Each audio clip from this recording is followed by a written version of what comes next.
कि उसके बारे में हमें ब्रीफिंग दें। सबको नमस्कार। आज कैबिनेट की बैठक प्रधानमंत्री जी के अध्यक्षता में हुई और बहुत ऐतिहासिक फैसले लिए हैं।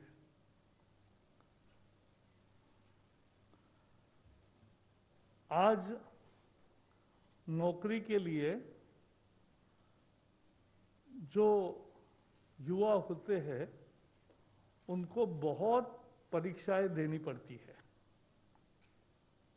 और उनको लगभग 20 रिक्रूटमेंट एजेंसीज है। तो कोई 4-5 में अगर परीक्षाएं देता है तो उतनी परीक्षा उतनी जगह जाना, ये सब समाप्त करने के लिए एक ऐतिहासिक फैसले में नेशनल रिक्रूटमेंट एजेंसी, राष्ट्रीय भर्ती संस्था, ये परीक्षा लेने वाली कॉमन एलिजिबिलिटी टेस्ट ये लेगी और इसका करोड़ों छात्रों को लाभ मिलेगा। छात्रों को यानी युवाओं को लाभ मिलेगा जो नौकरी के लिए आवेदन करते हैं। इसके बारे में विस्तार से जानकारी देने के लिए हमारे साथी जितेंद्र सिंह जी आए हैं। लेकिन मैं इतना ही कहूँगा कि ये मांग थी पूरे युवा पीढ़ी की सालों से, लेकिन नहीं हो रहा था। लेकिन इस एक निर्णय से, नेशनल रिक्रूटमेंट एजेंसी से एक परीक्षा, उससे उनकी तकलीफ भी दूर होगी, उनका पैसा भी बचेगा और मानसिक स्वास्थ्य भी ठीक रहेगा। बहुत दौड़ धूप नहीं होगी और एक ही परीक्षा से उनको आगे जाने का मौका मिलेगा। दूसरा महत्वपूर्ण निर्णय है 1 करोड़ गन्ना किसानों के लिए। इस साल भी परंपरा के अनुसार जो फेयर एंड रेम्यूनरेटिव प्राइसेस है, लाभकारी मूल्य बढ़ाकर दिया है। अब 285 रुपये पर क्विंटल यानी 2850 रुपये एक टन का दाम निश्चित हुआ है और 1% अगर रिकवरी बढ़ेगी, 10% रिकवरी के आधार पर यह है। लेकिन अगर 11% रिकवरी होती है तो 28 रुपये 50 पैसे ज़्यादा मिलेंगे पर क्विंटल और 9.5 या उससे भी कम अगर रहता है तो भी गन्ना किसान को संरक्षण देते हुए 270 रुपये का दाम मिलेगा। ये निर्णय भी किया है, 270 रुपये 50 पैसे 75 पैसे। तो इससे 1 करोड़ किसान लाभान्वित होंगे। आपको पता है इथेनॉल भी सरकार अच्छी दाम पर लेती है और इसलिए इथेनॉल पिछले साल 190 करोड़ लीटर सरकार ने खरीद की 59 रुपीज, लगभग 60 रुपए के दाम देकर 190 करोड़ लीटर ली। तो गन्ने किसान 1 करोड़ और उनका परिवार देखेंगे तो 5 करोड़ लोगों को एक अच्छा न्याय देने का ये फैसला आज हुआ है। अभी 285 फॉर 10 रिकवरी रेट। फिर तीसरे निर्णय के अनुसार आपको पता है हमारे यहां प्राइवेट एयरपोर्ट्स बन गए। पीपीपी का एक वो रूप था, लेकिन अभी फिलहाल 6 एयरपोर्ट का ऑपरेशन, मैनेजमेंट एंड डेवलपमेंट का कॉन्ट्रैक्ट प्राइवेट प्लेयर्स को देने का लिए ऑक्शन हुआ, टेंडर मांगा गया था और सबसे ज्यादा बोली होने वाले को 3 एयरपोर्ट देने का, लीज देने का आज फैसला हुआ, जयपुर, गुवाहाटी और तिरुवनंतपुरम। इससे क्या होगा, इससे जो अपफ्रंट 1070 करोड़ लगभग मिलेंगे, ये एयरपोर्ट अथॉरिटी ऑफ इंडिया दूसरे छोटे शहरों में एयरपोर्ट का विकास करने में काम उपयोग में लाएगी। ये पैसा बहुत महत्वपूर्ण है। और दूसरा फायदा ये होगा कि यात्रियों को अच्छी सुविधा मिलेगी। यात्रियों के अच्छा सुविधा के साथ साथ एक नई कार्यक्षमता, नई ऊर्जा आएगी। और सबसे बड़ी बात है कि एयरपोर्ट अथॉरिटी ऑफ इंडिया ये परमानेंट प्राइवेट को नहीं दे रहा है। ये 50 साल वो चलाने के बाद फिर से एयरपोर्ट ऑफ इंडिया को ये एयरपोर्ट्स वापस मिलेंगे। एक चौथे निर्णय में पावर सेक्टर की अभी एक प्रॉब्लम है। कोविड के कारण खपत कम है। कोविड के कारण ग्राहकों का बिल, इंडस्ट्रियल मांग भी कम है और बिल सारा जमा नहीं हो रहा है समय पे। इसलिए दिक्कत में है राज्य की डिस्कॉम्स। उनको राहत देने के लिए पावर फाइनेंस कॉरपोरेशन और रूरल इलेक्ट्रिफिकेशन कॉरपोरेशन, इनको वर्किंग कैपिटल के 25% अधिक लोन देने का जो अधिकार था वो इस साल मिलेगा above limit of working capital with cap of 25%। तो ये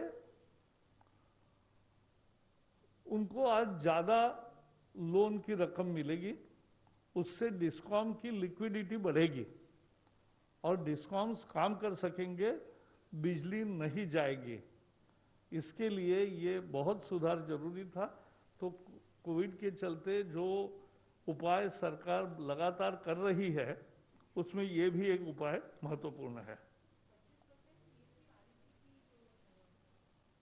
जो REC and PF was giving 25%. So now this year I'll just tell you. Now Power Finance Corporation and Rural Electrification Corporation, REC, for extending loans to distribution companies, DISCOMs, above limit of working capital cap of 25% of last year's revenue. पिछले साल के total revenue discom का जितना मिलता है उसका 25% ही working capital के रूप में दिया जाता था। उससे अब ज्यादा मिलेगा। जरूरत के अनुसार 25% की कैप को अभी थोड़ा सा स्थगित कर दिया गया है स्थिति सामान्य होने तक, और ये सभी राज्यों को फायदा होगा और लिक्विडिटी बढ़ेगी। पांचवें निर्णय के अनुसार एक ऐसा ही निर्णय लिया है MSME के फायदे के लिए। मध्यम, सूक्ष्म एवं लघु उद्योगों के लिए उनके काम करने के बाद बिल का भुगतान 90 दिन के बाद होता है। तो ये बिल का भुगतान देरी से होने पर उनकी लिक्विडिटी प्रॉब्लम आता है और इसलिए उनको तुरंत पैसा मिले, इसलिए डिस्काउंट की एक व्यवस्था ट्रेड्स एक्सचेंज में होती है, TREDS, इस एक्सचेंज के द्वारा होती है। अब उसमें ऐसे प्रावधान किए गए कि पहले केवल NBFC लिमिटेड नंबर के लोग ही उसमें थे, बैंक्स और NBFCs। अब सारे NBFCs को परमिशन दिया है डिस्काउंटिंग की फैसिलिटी का। इससे क्या फायदा होगा?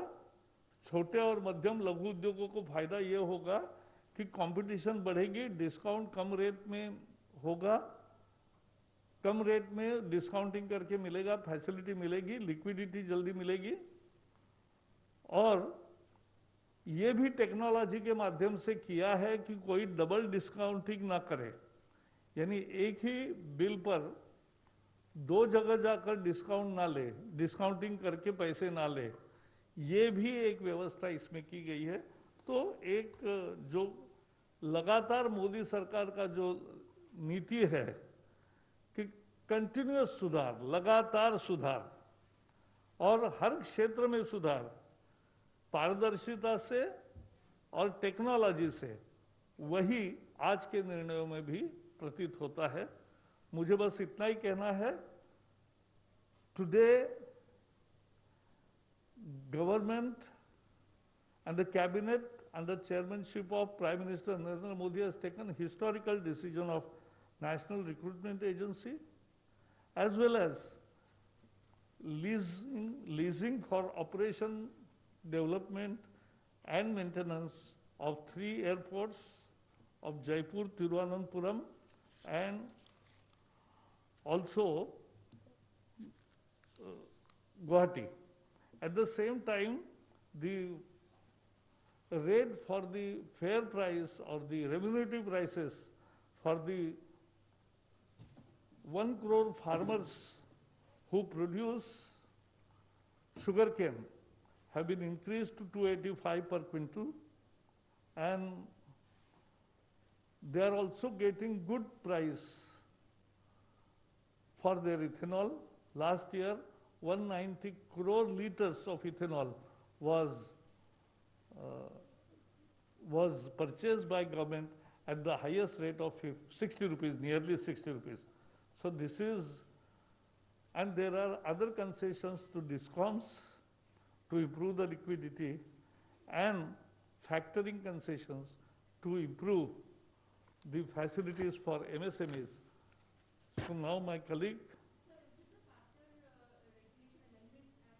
Yeah, but Act will, so you will get other details when, this is our decision of the cabinet for oral service. धन्यवाद सर। और मैं रिक्वेस्ट करता हूँ सेक्रेटरी DOPT डॉक्टर चंद्रमौली जी से कि वो NRA के बारे में अपना थोड़ा प्रेजेंटेशन पे, उसके बाद फिर मंत्री से रिक्वेस्ट करेंगे बाद में।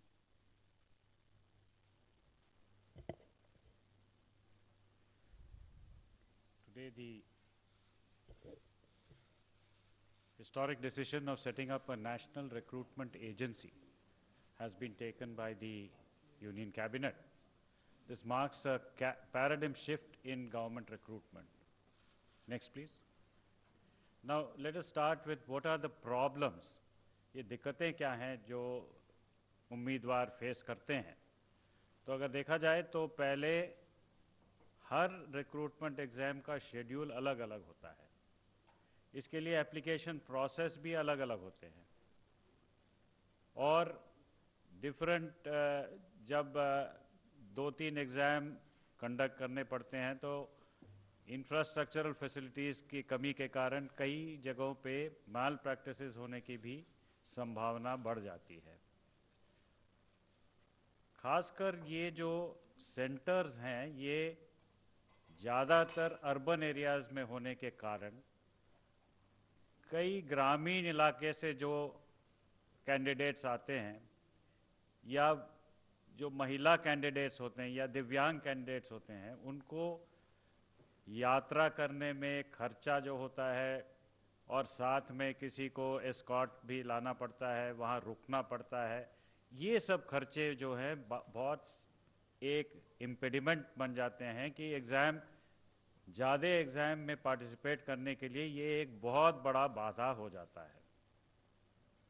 फीस, अब हर एग्ज़ाम का फ़ीस अलग होता है और उसका भरने का तरीका भी अलग होता है। कोई मतलब ऑनलाइन भर लेता है, कोई मतलब DD मांगता है या ऐसे कई दिक्कतें आती हैं, मल्टीपल फीस देने पड़ते हैं। एग्ज़ामिनेशन डेट्स कई बार क्लैश हो जाते हैं एक एजेंसी और दूसरे एजेंसी के बीच, तो कैंडिडेट को ये फिर निर्णय लेना पड़ता है कि कौन सा एग्ज़ाम छोड़ें और कौन सा एग्ज़ाम दें। बहुत ये इंफ्रास्ट्रक्चर की कमी भी महसूस होती है क्योंकि कुछ ही सेंटर्स में ये एग्ज़ामिनेशन करवाए जाते हैं जहाँ पे कंप्यूटर फैसिलिटीज़ है जो ज़्यादातर अर्बन एरियाज़ में ही होते हैं, तो वहाँ इंफ्रास्ट्रक्चर की भी कमी महसूस की जाती है। ट्रांसपोर्टेशन एंड लॉजिंग, जैसे मैंने कहा इसको गांव या दूर दराज इलाकों से उनको सेंटर में आने में दिक्कतें होती हैं ट्रांसपोर्टेशन की और रहने की। उस जगह पे 1-2 दिन रुकना पड़ता है, उसके लिए फिर लोगों को साथ में कोई एस्कॉर्ट भी लाना पड़ता है लोगों को।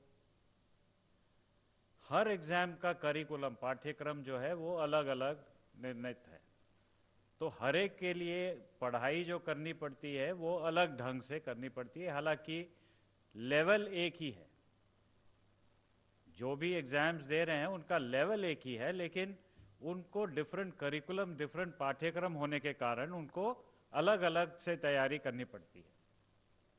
इन परीक्षा सेंटर्स में जो सिक्योरिटी देना पड़ता है उसके लिए भी लार्ज स्केल मोबिलाइजेशन करना पड़ता है। तो वहाँ पे एकदम पूरा जो ज़िले का जितने भी ऑफिसर्स हैं उनको डिप्लॉय करना पड़ता है, पुलिस को डिप्लॉय करना पड़ता है। ये सिक्योरिटी का भी मामला बहुत मुश्किल हो जाती है।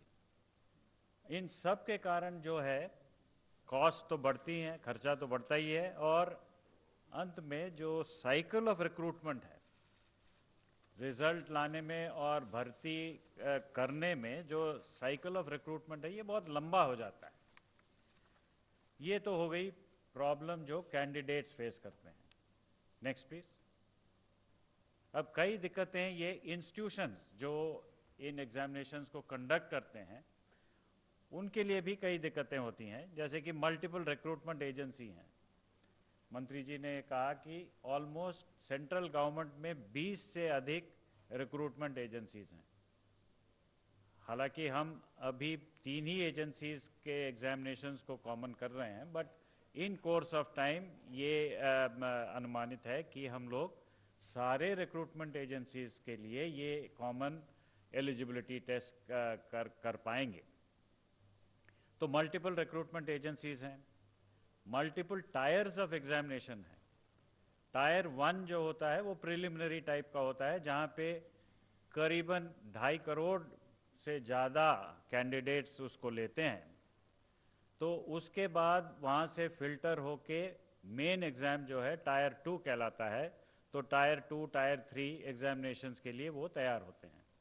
तो ये मल्टीपल टायर्स ऑफ एग्ज़ाम जहाँ भी हो रहा है, तो बार बार एग्जामिनेशन देते देते ऑलमोस्ट सारे साल में इंस्टीट्यूशन को कुछ ना कुछ कहीं ना कहीं मतलब एग्जामिनेशन करने के लिए कुछ तैयारी करनी पड़ती है।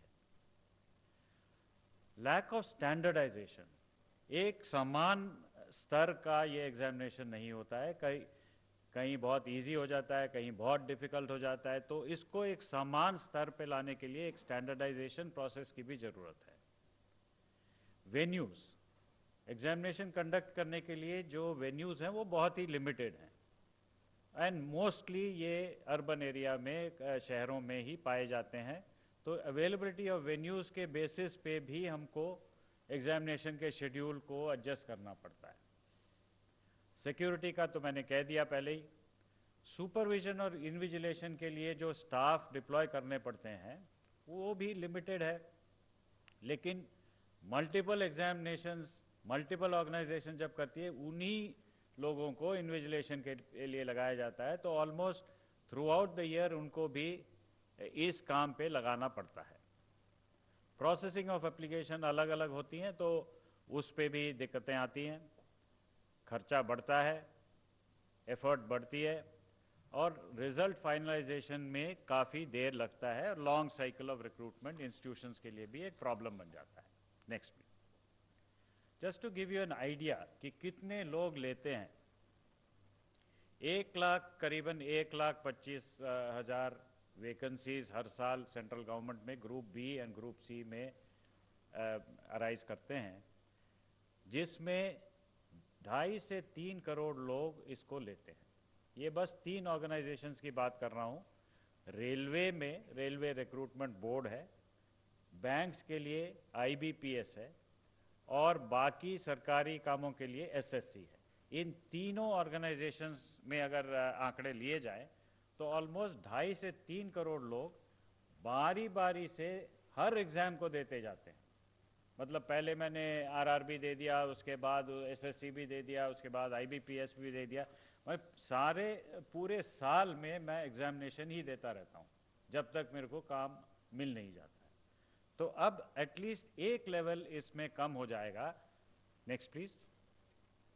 जो कॉमन एलिजिबिलिटी टेस्ट, एक ही टेस्ट इन तीनों ऑर्गेनाइजेशंस, एंड जो भी ऑर्गेनाइजेशन ये स्कोर लेके उसमें भर्ती करना चाहती है तो वो इस कॉमन एलिजिबिलिटी एग्जाम के बेसिस पे जो स्कोर्स मिलेंगे उनको लेके अगले लेवल एग्जामिनेशन के लिए वो एक्सेप्ट करेंगे। तो ये नेशनल रिक्रूटमेंट एजेंसी एक सोसाइटी होगी, autonomous society under societies act.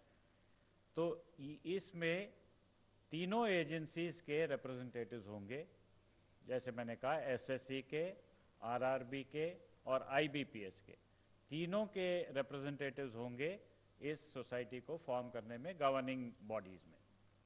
ये कंडक्ट करेगा टायर 1 एग्जामिनेशन, जिसमें सबसे अधिक लोग पार्टिसिपेट करते हैं, वो 2.5 करोड़ जो मैंने कहा, वो फर्स्ट लेवल एग्जामिनेशन है, टायर 1 एग्जामिनेशन है, उसको कंडक्ट करेगी। ये फुल्ली ऑनलाइन एग्जाम होगा, कंप्यूटर बेस्ड एग्जाम होगा, और उसके स्कोर्स जो हैं वो इमीडिएटली कैंडिडेट को मिल जाएगा, जिसके बेसिस पे वो किसी भी एजेंसी में अपना, या एसएससी हो या आरआरबी हो या आईबीपीएस हो, वो स्कोर के आधार पे वो अप्लाई करके अगले लेवल एग्जामिनेशन ले सकते हैं। अब तीन ही एजेंसीज को पहले लिया है हमने, लेकिन in due course of time जैसे जैसे ये स्टेबलाइज होता जाएगा तो सारे रिक्रूटमेंट एजेंसीज में इस स्कोर को एक्सेप्टेंस देने की, इसको एक्सपैंड करने की भी हम सोच रहे हैं। तो इसमें फ़ायदा ये होगा कि स्टैंडर्ड करिकुलम होगा, एक ही करिकुलम होगा, एक पाठ्यक्रम के अनुसार एग्ज़ाम दिया जा सकता है। हर ज़िले में, ये बहुत ही महत्वपूर्ण पॉइंट है कि हर ज़िले में एग्जामिनेशन सेंटर्स एटलीस्ट एक, और जहाँ कैंडिडेट्स ज़्यादा हैं तो मोर देन एक, सेवरल सेंटर्स खोले जाएंगे, सो दैट ये जो अर्बन बायस है, जो दूर दराज इलाके में जो सेंटर्स नहीं हैं, अब हर ज़िले में ये सेंटर खोले जाएंगे। तो this will be a big bone for women, for the poor and the rural candidates. There will be a standard degree of difficulty. So nobody can say that that exam was easy, this exam was difficult. There will be standard degree of difficulty. And another important thing is ये multiple languages में होंगे.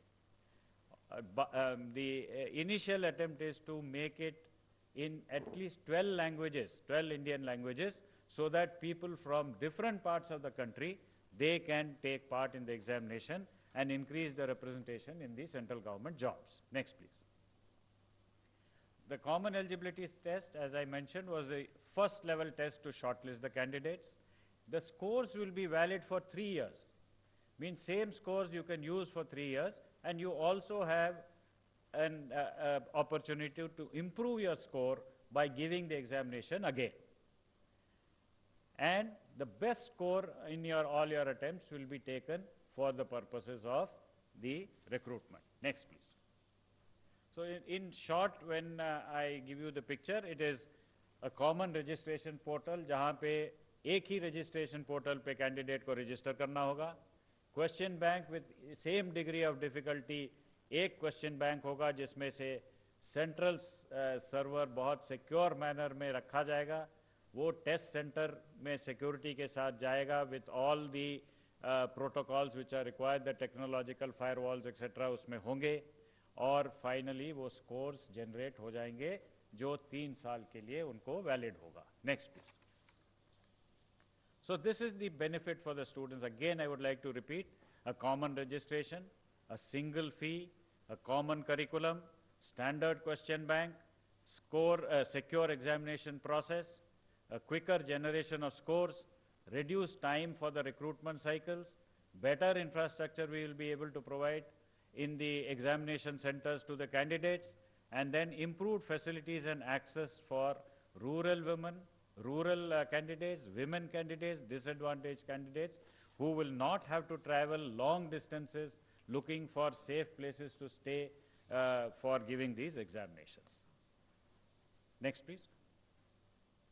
And further, outreach services will be provided based on the information which we get from the examination, because it's an online examination.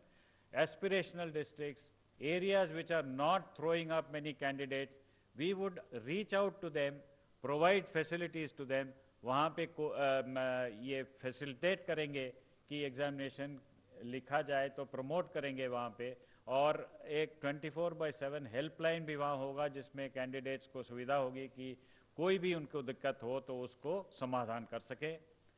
And the cost for this is about 1,517.57 crores for 3 years.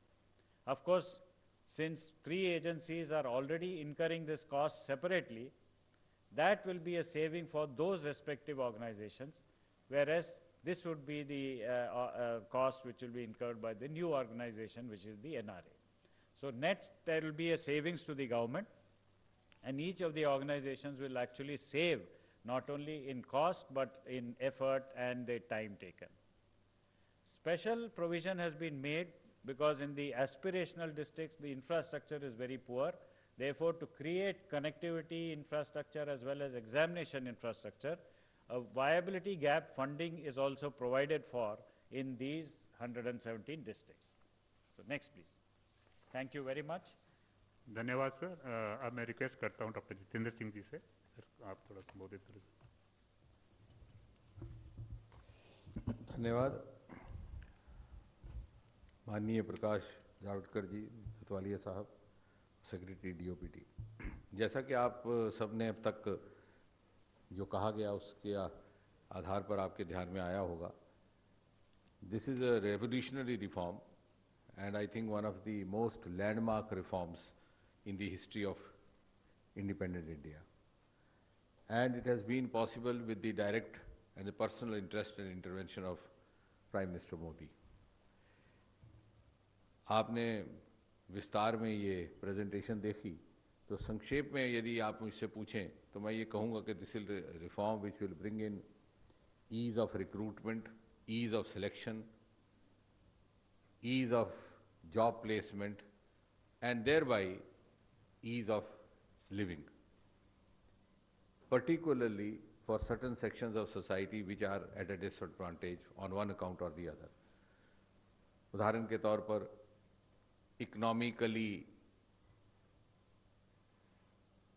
not so privileged strata और lower economic strata. जैसा कि बताया गया कि सारा साल जब selection के इम्तहान होते रहें और सेंटर अलग अलग रहें, तो इस इंट्रोजिनस देश में ये संभव नहीं रहता कि हर उम्मीदवार हर जगह अपने आप को उपस्थित कर पाए. एक इम्तहान नागपुर में, एक जबलपुर में, कलकत्ता में, तो वो बेचारा फिर चॉइस बनाता है कि वहाँ जाएं, वहाँ नहीं जाएं, और उसके माता पिता भी उसी तरह से they have to make a compromise. दूसरा वर्ग होता है जो दूर दराज के क्षेत्रों में रहते हैं, पूर्वोत्तर में, जो पहाड़ी राज्यों में, for the reasons of travel, for reasons of accessibility, and sometimes also the reasons of clash of dates, वो भी अपने आप को वंचित कर देता है, which is in fact also in a way depriving him of his right to try his luck. और तीसरा वर्ग जो हमारी महिला कैंडिडेट्स हैं, this has been our personal observation that many of the girl candidates, they forsake a selection test or a selection process simply because they have to travel to a different city where might be having some constraints of arrangement to stay, or they may not have a family member who can reliably escort them. तो parents ही कहते हैं कि बेटे रहने दो.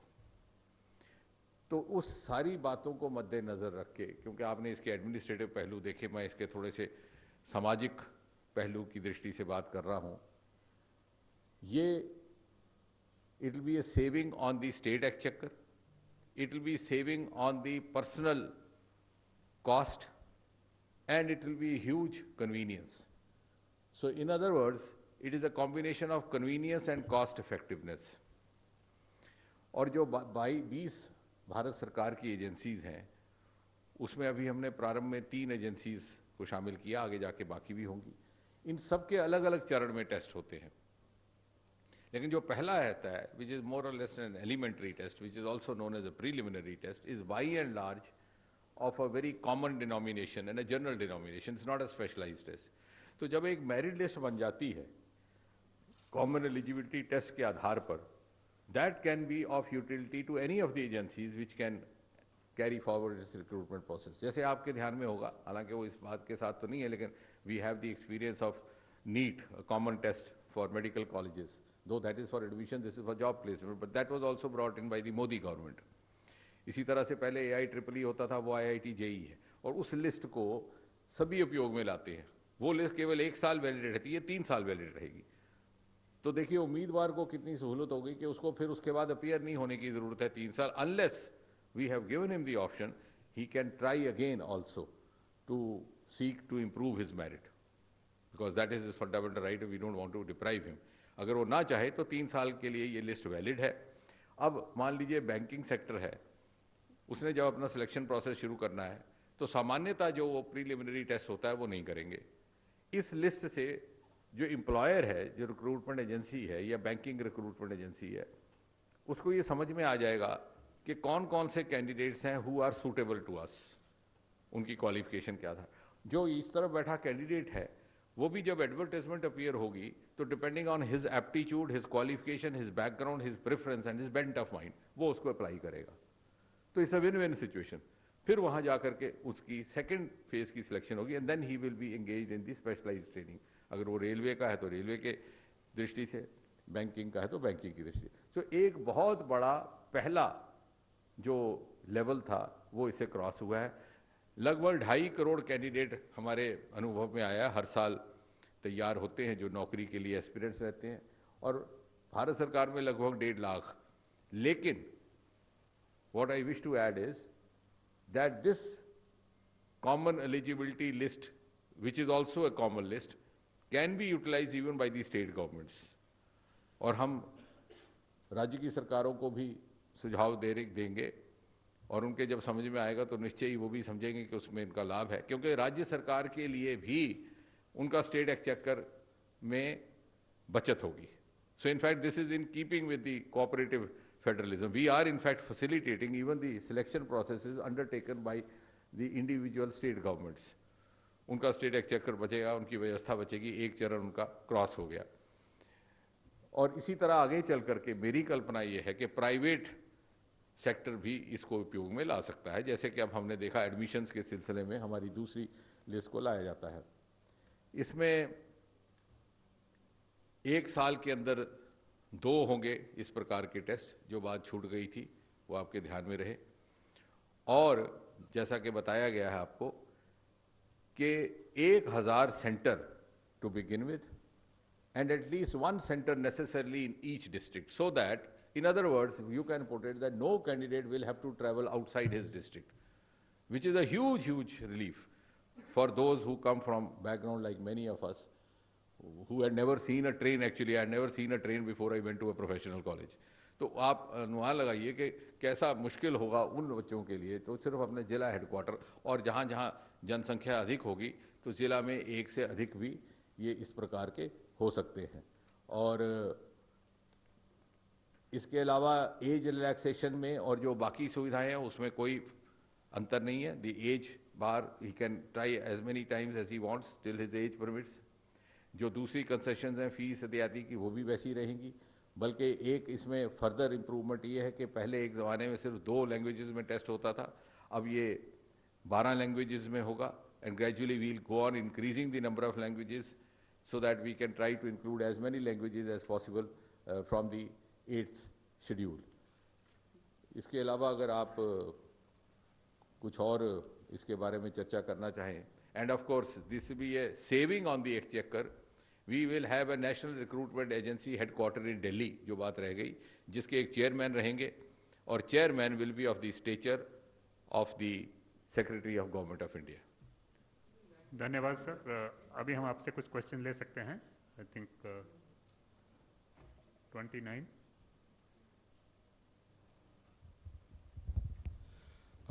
Sir मेरा सवाल Jitendra sir से है। सर एक बात बताएं कि इसमें उम्र को लेके आपने कहा कि एज बार वो किस तरीके से होगा। मान लीजिए रेलवे में उम्र की कोई सीमा है, बैंक में कुछ सीमा है, एसएससी की कुछ सीमा है, तो क्या इसमें कोई कॉमन उम्र की सीमा होगी या फिर ऐसा? नहीं, देखिए प्रीलिमिनरी टेस्ट में जिस प्रकार की सीमाएं पहले से निर्धारित है वही रहेंगी यहाँ पर भी, और बाई एंड लार्ज अलग सीमाएं नहीं है। मतलब कॉमन जो सर्विस रूल्स में जो एज लिमिट है वो उसी तरह से रहेगी। भले अब जैसे शेड्यूल कास्ट कैटेगरी के लिए थोड़ी सी एज लिमिट अलग है, कुछ दिव्यांगों के लिए अलग है, तो that rules remains as it is, that has not been touched. This is only to bring in ease of selection by overcoming one stage, first stage, और बाकी किसी चीज को नहीं छेड़ा गया। 52। मेरा सवाल जितेंद्र सर से है। सर, जिस तरह से एनटीए बना था आज से 2-3 साल पहले, तब जो है स्टूडेंट्स को टेक्नोलॉजी से अप्राइज करने के लिए उन्हें मॉक टेस्ट भी देने की इजाज़त दी गई थी, और ताकि वो कंप्यूटर वगैरह से फेमिलियर हो जाए। जो नेशनल रिक्रूट ये एजेंसी बन रही है, क्या जो पेपर 2 साल में होने, मतलब साल में 2 बार होने वाले हैं, क्या जो कैंडिडेट्स बैठ रहे हैं उन्हें मौका मिलेगा कि वो मॉक टेस्ट पहले दें, ताकि जो है वो अप्राइज हो सके टेक्नोलॉजी से किस तरह, क्योंकि दूर दराज से लोग आएंगे, ग्रामीण क्षेत्रों से लोग आएंगे, कई लोग जानते भी नहीं है कि ऑनलाइन में कैसे दिया जाएगा, कैसा फॉर्मेट होगा, क्या ऐसे मौके दिए जाएंगे? बल्कि उनको ये फ़ायदा रहेगा, एक तो जैसे आपने कहा, आपकी बात से ही जुड़ती बात है कि यकीनन दी नेशनल रिक्रूटमेंट एजेंसी अथॉरिटीज़ ये भी सुनिश्चित करेंगी वहाँ प्रशिक्षण भी किया जाए, अवेयरनेस भी होगी, वो शायद प्रेजेंटेशन में आया भी बीच में। और साथ ही साथ जो लोग दूर दराज, जैसे आपने कहा, who had no access at all, वो ऐसे लोग हैं जो पहुंच ही नहीं पाते थे सेंटर तक, वो कम से कम अब इस स्थिति में होंगे, सेंटर पे पहुंचेंगे और वहां उनका प्रशिक्षण होगा। So this is a huge breakthrough for them. 10। My question is towards Javadekar sir. So you mentioned about the MSMEs and the TREADS platform wherein more NBFCs will be able to participate. Could you please explain to us that, what are those provisions and what is the amendment that government has today cleared in terms of the Factor Regulation Act, sir?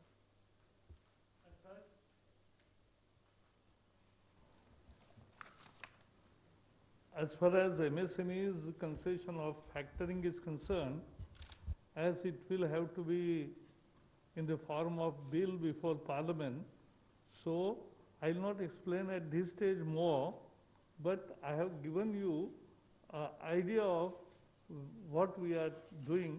After the bill is introduced, you will get it. 260।